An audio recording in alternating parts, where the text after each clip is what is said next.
SSC ২৬ result ও শিক্ষা মন্ত্রণালয়ের অবস্থান সংক্রান্ত খবর।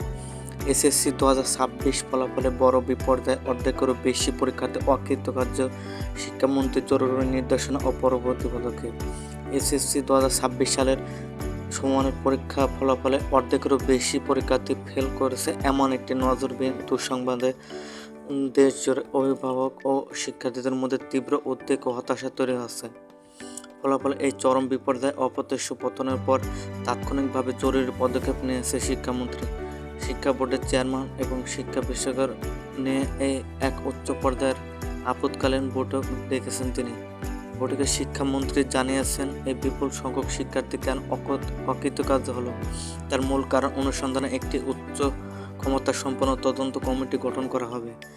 শিক্ষা বোর্ডের কারিগর ও প্রযুক্তিগত কোনো ত্রুটির কারণে ফলাফলে এমন বিরূপ প্রভাব পড়ছে কিনা, নাকি প্রশ্ন পদ্ধতি ও খাতা মূল্যায়নে কোনো বড় ধরনের পরিবর্তন কারণ, তা দ্রুত খতিয়ে দেখার কঠোর নির্দেশ দিয়েছেন মন্ত্রী।